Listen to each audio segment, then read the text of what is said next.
భోజరాజు. ఒక ఊరిలో ఒక బీద బ్రాహ్మణుడు ఉండేవాడు. ఆయన గొప్ప పండితుడు. అయితే ఆ బ్రాహ్మణుడి పాండిత్యాన్ని, విద్యను చూసిన వాళ్ళెవ్వరూ లేకపోయారు. ఆదరణ లేకపోవడం చేత ఆయన గర్భదరిద్రంలో మగ్గిపోతున్నాడు. పేదరికానికి తోడు కుచేరుడి మోస్తరుగా మన బ్రాహ్మణుడికి గంపెడు మంది పిల్లలు కూడాను. ఆ పెద్ద కుటుంబాన్ని పోషించే దారి కనబడక ఆయనకు సంసారం అంటే విరక్తి పుట్టేసింది. అందుకని ఒక రోజున ఎవరికీ చెప్పకుండా కాశీ పోదామని బయలుదేరాడు. పోయి బ్రాహ్మణుడు కొన్నాళ్లకు ప్రయాగ చేరుకున్నాడు. ప్రయాగ పేరు పొందిన పుణ్యక్షేత్రం. అందులోనిక్కడ గంగా, యమున, సరస్వతి అనే 3 నదులు కలుస్తున్నాయి. ఈ 3 నదులు కలిసే ప్రదేశాన్ని త్రివేణి సంగమం అని అంటారు. అసలు ఈ 3 నదులు దేనికదే చాలా మహిమ కలది. అటువంటప్పుడు 3 ఒకే చెడ కలుస్తున్నాయంటే ఆ మహిమ ఎంతటితో ఎవరు చెప్పగలరు? ఎవరైనా మనసులో ఒక కోరిక కోరుకొని ఈ సంగమంలో పడి చచ్చిపోయినట్లయితే మళ్ళీ జన్మలో ఆ కోరిక తప్పక నెరవేరుతుందని ఒక వాడుక కూడా ఉన్నది. ఈ నమ్మిక అలా ఉంచి పుణ్యం ఆర్జించాలనే ఉద్దేశంతో దేశాల నుంచి వేల జనం వచ్చి ప్రతిరోజున త్రివేణిలో స్నానం చేస్తూ ఉంటారు. ఈ జనాలను చూసేసరికి మన పేద బ్రాహ్మణుడికి కూడా ఇక్కడ స్నానం చేసి పుణ్యం ఆర్జించాలని బుద్ధి పుట్టింది. ఈ జన్మానికి ధనం ఎలానూ లేదు, పుణ్యమన్నా ఆర్జిద్దామని అతని ఆశ. ఒకనాడు ఇలానే ఆయన స్నానం చేయడానికి వచ్చేసరికి నది ఒడ్డిన 4 అమ్మాయిలు ఆగపడ్డారు. వాళ్ళు కేవలం దేవలోకం నుంచి దిగి వచ్చిన గంధర్వకన్యలా అన్నంత అపురూపమైన అందముతో వెలిగిపోతున్నారు.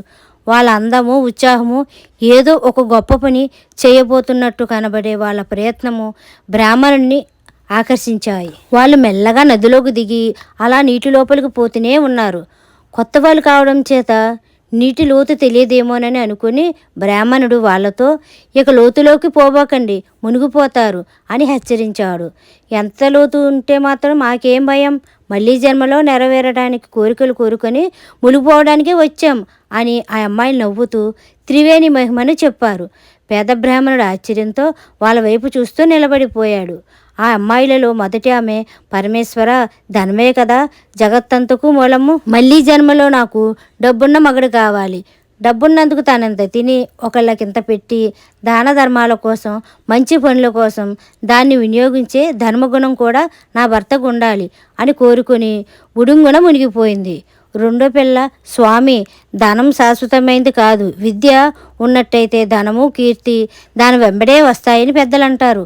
కనుక నాకు మళ్ళీ జన్మలో విద్వాంసుడు, పండితుడు, మహానుభావుడు భర్త అయ్యేటట్టు వరం అనుగ్రహించు అని కోరుకొని ఆమె బుడుంగున మునిగిపోయింది. మూడవ ఆమె, ఎప్పుడైనా ధనము, విద్య కలిసి ఉన్నప్పుడు మానవుడి జీవితం రాణిస్తుంది.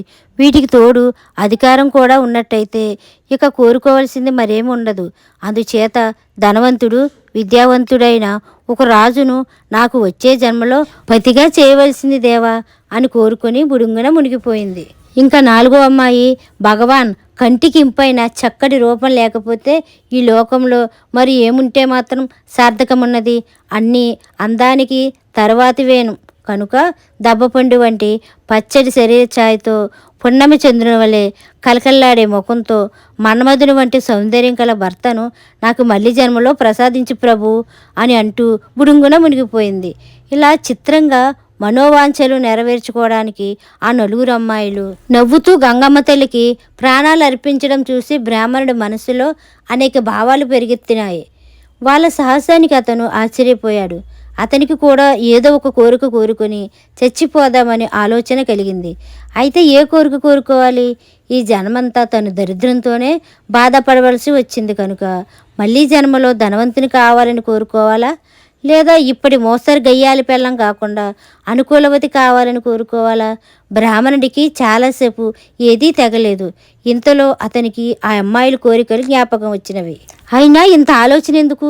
జీవితంలో మానవులు కోరవలసినవన్నీ ఆ అమ్మాయిలు 4 కోరుకున్నారు కనుక తనకు శ్రమే తెప్పింది అని అనుకుని ఆ పేద బ్రాహ్మణుడు అంగాస్త్రం నడుముకు బిగించి నదిలోకి దిగాడు. దేవా, నాది ఒక్కటే చిన్న కోరిక ఉన్నది.